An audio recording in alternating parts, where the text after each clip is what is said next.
Olá pessoal, estamos de volta no canal da Lili TV e o tema deste vídeo é TDAH. Já ouviu falar? Sabe o que é? Ultimamente a gente ouve bastante falar sobre TDAH, né? Pois vamos falar sobre isso neste vídeo, mas antes que eu me esqueça, porque eu sou uma TDAH, se inscreva no canal se você não é inscrito. Se já é inscrito, compartilhe esses vídeos que a gente tem colocado aqui no canal da Lili TV. Ativa o sininho das notificações para você sempre ficar por dentro do que tá rolando aqui, gente, ok? E comenta também.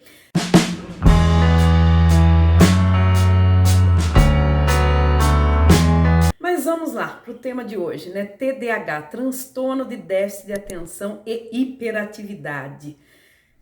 O nome é comprido, viu? E até difícil para memorizar para algumas pessoas que têm TDAH no início, né? Que loucura. Mas vou falar sobre a minha experiência de pessoa com TDAH, com transtorno de déficit de atenção e hiperatividade. É muito louco, gente. Eu descobri, né? Eu tive um diagnóstico informal, digo que informal porque eu não sou laudada, né? Como dizem os meus amigos professores, né? A gente costuma muito falar isso no meio da educação, né? Porque a gente tem alunos que são laudados com determinados transtornos, mas tem alunos que apresentam indícios que, por algum motivo, as famílias ainda não procuraram um profissional da área de saúde, né, para dar esse diagnóstico. Então, eu não sou laudada. Oficialmente, eu não tenho um laudo de TDAH, mas eu sou uma pessoa com transtorno de déficit de atenção e hiperatividade. Vamos no início, né? Mas Lili, o que é e como que você soube que você é uma TDAH? Primeiramente, gente, fazendo uma matéria muito tempo atrás, né? Acho que foi por volta de 2003, 2004, não me lembro muito bem, faz muito tempo. Eu me lembro mais ou menos a idade, eu devia ter mais ou menos uns 30 anos de idade. E fui fazer tinha uma pauta para eu fazer como repórter, que era entrevistar uma neuropsicóloga, né? E essa neuropsicóloga, ela ia falar, entre outros transtornos, ela ia falar, dar destaque para o TDAH. E o assunto foi esse, TDAH, né? O que é o TDAH, como que uma pessoa se descobre TDAH. E aí, gente, durante a entrevista, eu vi que ela estava me observando muito, né? A minha forma de entrevistá-la, a minha forma de escrever, de me organizar ali no meu espaço de repórter. E a hora que eu fiz a pergunta-chave para ela, mas como que uma pessoa pode se identificar, né? Quais são os traços que levam essa pessoa a crer que ela é uma TDAH?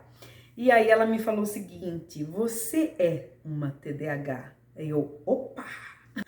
Levei aquele impacto, né? Porque imagina, você ter, acho que eu tinha 30, se eu não tinha 30, tava pertinho aí de fazer os 30 anos, né? Não lembro muito bem. E eu falei, tá, mas e agora? O que eu faço com isso? Como é que eu lido com essa informação, né? Aos 30 anos de idade, que eu sou uma TDAH. E ela me disse o seguinte: olha, Helena, como você nunca tomou remédio e como o seu cérebro foi encontrando mecanismos para lidar com o TDAH, né, com o transtorno de déficit de atenção e hiperatividade, não recomendo que você tome remédio, mas você precisa fazer terapia. Aí acompanhei dessa neuropsicóloga por algum tempo, fazendo outras entrevistas além do jornal para o qual eu trabalhava na época. Acompanhei essa neuropsicóloga em entrevistas para rádios e tal, e fui aprendendo um pouquinho ali sobre o TDAH. Mas o bom de ter esse diagnóstico, ainda que seja, né, foi um diagnóstico informal, é que eu consegui entender quem eu era, né, e por que eu era diferente, né? Por que eu era estranha? Né? Muitas pessoas usavam até esse termo, né? Ou usam, né? Quando encontram um TDAH, nossa, que pessoa estranha, né? E aí isso me fez retomar um filme da minha vida, me fez ver que quando eu era criança, sempre fui uma criança, embora eu era uma criança aparentemente comportada. Por que aparentemente comportada?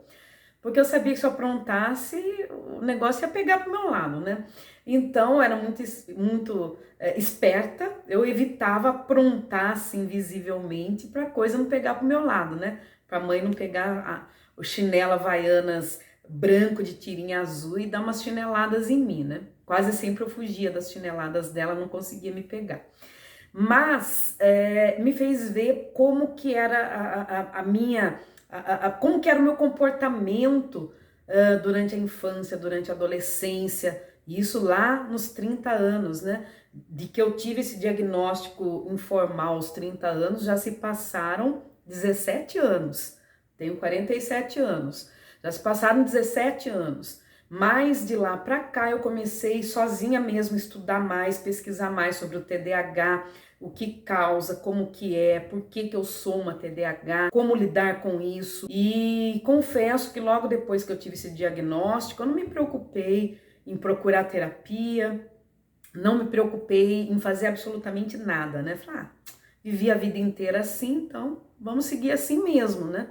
E no meu caso, a minha hiperatividade, porque o que chama atenção? Quando você fala do TDAH, muitas pessoas costumam focar somente na questão da hiperatividade.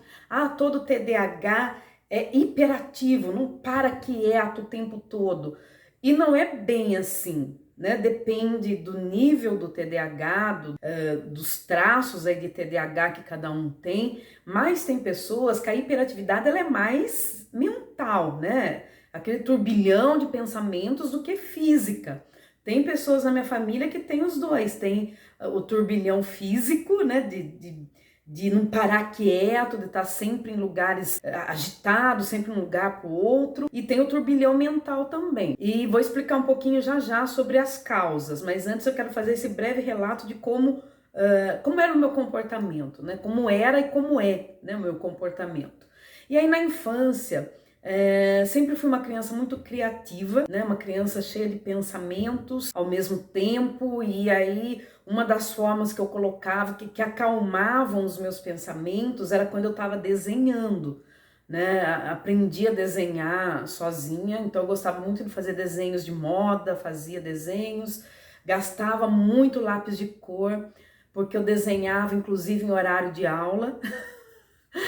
Durante as aulas, às vezes, né, no meu caderno eu estava desenhando ou conversando, né? Gostava muito de conversar durante as aulas.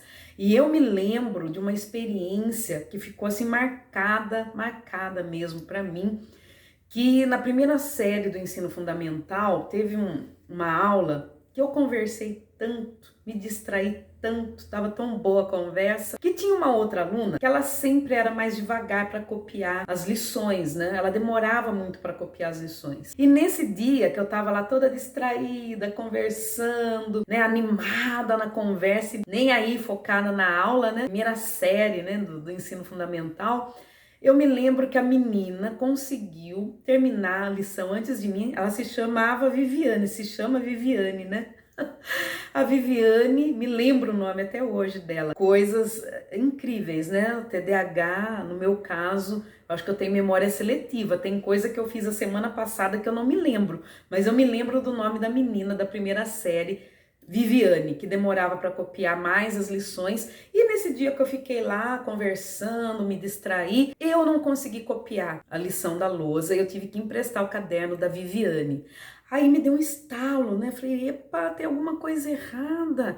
A Viviane conseguiu terminar, vou ter que levar o caderno dela para casa para terminar de copiar. E aí eu entendi que se eu parasse para conversar antes de copiar a lição, eu ia ficar muito atrasada. Então, eu acho que essa foi uma das formas, logo no início, que o meu cérebro encontrou, né, de eu conseguir dar uma driblada na minha desatenção. Porque se eu engatasse na conversa, eu ia a aula inteira, ainda que a hora que a professora olhasse, dava aquela paradinha, mas eu ia a aula inteira e não ia fazer a tarefa. Então, qual foi a saída? Eu copiava toda a lição, rapidão, para poder conversar. Essa era uma saída, né? Mas eu não podia imaginar, né? Uma criança, né? Não tinha nem noção, naquela época também não tinha, década de 80, gente. Não tinha essas informações sobre os transtornos que nós temos hoje em dia. Então a infância foi um pouquinho, vamos dizer assim, turbulenta, né, na fase escolar, pela questão da desatenção, de querer conversar, de não saber muito o que controlar o tempo. Agora pode conversar, agora não pode, ou de estar distraída no meu próprio caderno desenhando, tinha muito isso. Passada a infância, né, os primeiros anos iniciais, teve uma época também no terceiro ano do ensino fundamental, que também foi por questões de distração, que eu me distraía muito. Eu fui mal na escola nessa época, eu fui mal na escola, não estava conseguindo acompanhar os outros alunos, andei tirando notas baixas e pela primeira vez na vida eu ia ficar de recuperação. Aí, como eu não era boba nem nada, convenci minha mãe a ir conversar com a professora e pedi para a professora não me deixar de recuperação, que eu ia me esforçar, eu ia me empenhar, mas que eu ia melhorar muito na quarta série, né, no quarto ano do ensino fundamental. E minha mãe foi, conversou com a professora, eu quase que ajoelhei na frente da professora, não, pelo amor de Deus, não me deixe de recuperação. Ela não me deixou. E eu passei de ano, fui para o quarto ano. No quarto ano também ainda me distraía muito com os lápis de cores, né? Minha mãe comprava aquelas caixas ou de 24 ou 36 cores que não durava nada, gente, né? Hoje em dia eu paro e penso, falo, nossa, tinha dó, né? Tenho dó da minha mãe, porque eu gastava e não gastava fazendo lição de escola, gastava fazendo desenho, que era uma coisa que acalmava os meus pensamentos, né? Sempre tive turbilhão de pensamentos, pensava muita coisa ao mesmo tempo, continuo pensando. Na adolescência veio a questão, quando já tinha que ler muito mais livros, fase do ensino médio, da distração, que eu percebi o seguinte: eu tinha falta de foco, não sabia que era falta de foco.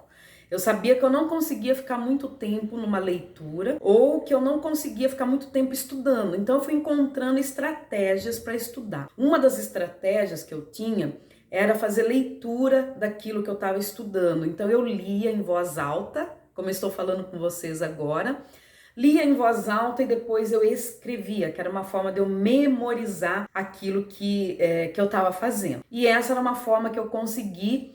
E detalhe, eu nunca fui aluna ruim, não. Sempre fui uma boa aluna, tirava, no sentido de tirar notas, né? Eu tirava notas boas, mas eu não conseguia ficar horas estudando, não. Eu não me esgotava, né? Me consumia, e mesmo assim era estudar um pouco, me distrair com outra coisa, voltar para o estudo, estudar um pouco, me distrair com outra coisa.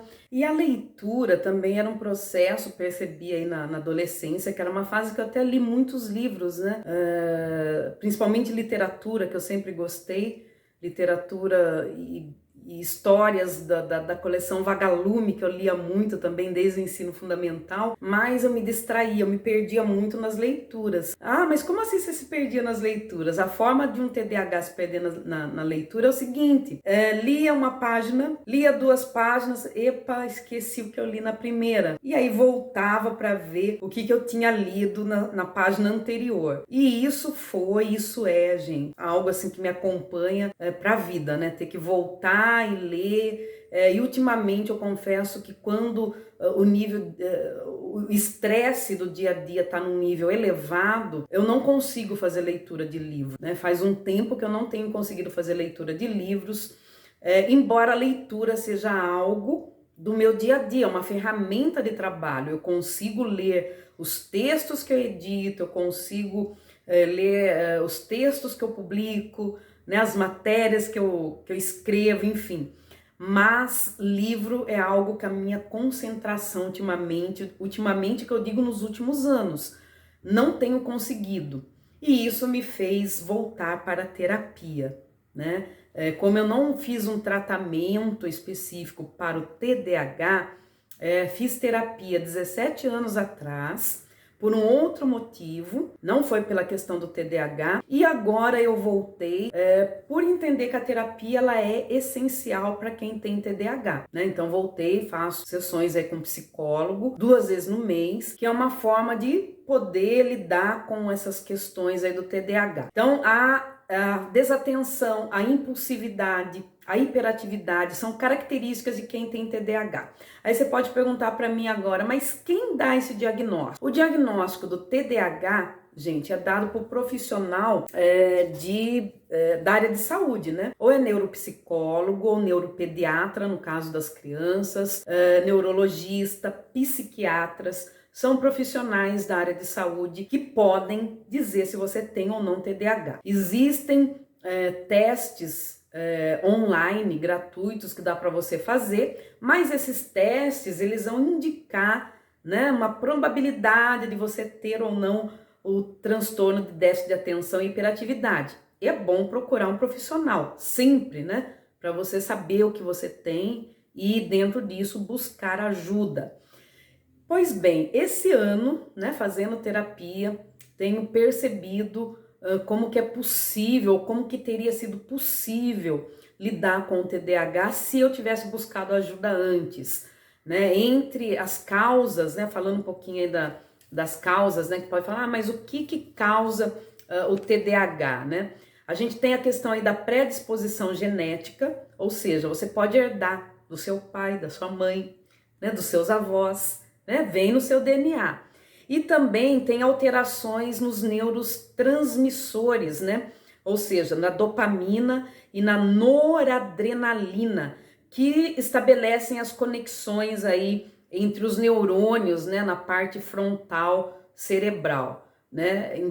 Ou em outras palavras, quem tem TDAH não é uma pessoa neurotípica, né? É uma pessoa diferente. É uma pessoa diferente. Então não adianta querer ser igual a uma pessoa neurotípica, uma pessoa que não tem nenhum tipo de transtorno, porque você não vai ser. Então você tem que aprender a lidar com seus transtornos, né? E para isso, nada melhor do que buscar ajuda profissional. Eu faço só terapia, não preciso de remédio. Algumas pessoas, muitas pessoas com TDAH precisam sim da questão do remédio, né, do medicamento e também da terapia. Então é preciso esclarecer que cada caso é um, por isso que tem que buscar ajuda profissional de saúde, que é aquele que vai te dizer o que você deve ou não fazer no seu caso. E sendo um adulto com TDAH não é fácil, né? Não é fácil ser criança, não é fácil ser adolescente, ser um adulto também não é fácil. Existem coisas que podem facilitar no nosso dia a dia, por exemplo, falo por mim, né? Cada um descobre aí como mexe com a questão da dopamina, o que pode melhorar, né?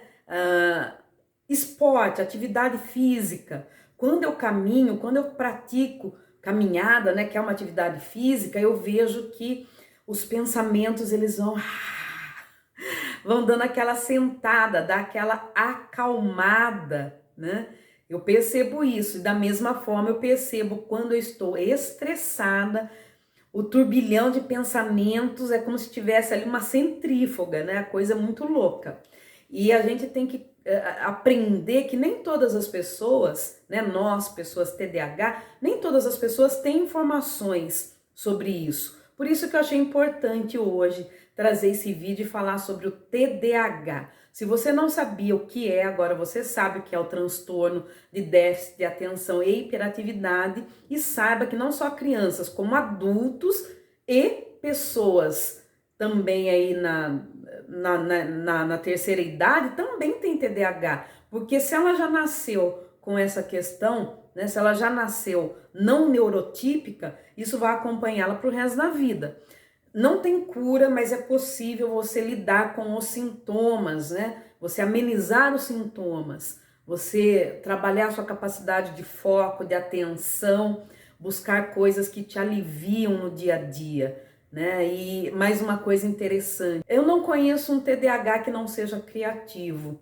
A criatividade, ela é uma característica das pessoas que têm TDAH, né? Justamente por ter esse turbilhão de pensamentos, essa impulsividade, a gente consegue fazer várias coisas ao mesmo tempo. É muito louco. Ao mesmo tempo que eu consigo fazer muitas coisas ao mesmo tempo profissionalmente, eu percebi que tem uma área na minha vida que eu fico totalmente atrapalhada, que é a área doméstica, atividades domésticas, lavar, passar, cozinhar.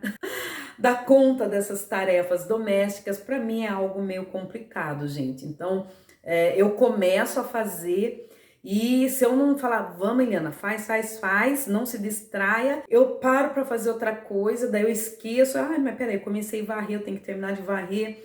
Ah, não, mas eu tô fazendo comida agora, não é, agora eu não vou varrer, eu vou terminar a comida. Então, as atividades domésticas, para mim, elas são um pouco mais difíceis, talvez por eu não ser, não ter tido tanta ali habilidades domésticas ao longo da minha vida. Eu exerci mais o meu lado profissional do que o meu lado, né, doméstico, ultimamente que eu tô exercitando mais essa área. Cada um tem uma forma de agir, cada um tem um nível do TDAH. Tem pessoas que são mais hiperativas, outras não. Eu não tenho tanta hiperatividade física, a minha hiperatividade ela é mais mental. Desligar o cérebro é uma loucura. Isso é muito doido, gente. Então hoje o vídeo foi sobre isso, para falar um pouco para vocês de como é ser um TDAH. Espero que quem não seja agora tenha empatia com aqueles que são, e aqueles que são, espero que eu tenha conseguido aí trocar umas figurinhas com vocês, né? Um bate-papo aí. Deixem comentários, comentem aí no vídeo, né? Você tem TDAH? Como que é? Como você lida com isso? Ok? A gente se vê no próximo vídeo. Compartilhem, se inscrevam, sigam o canal da Lili TV. Beijos!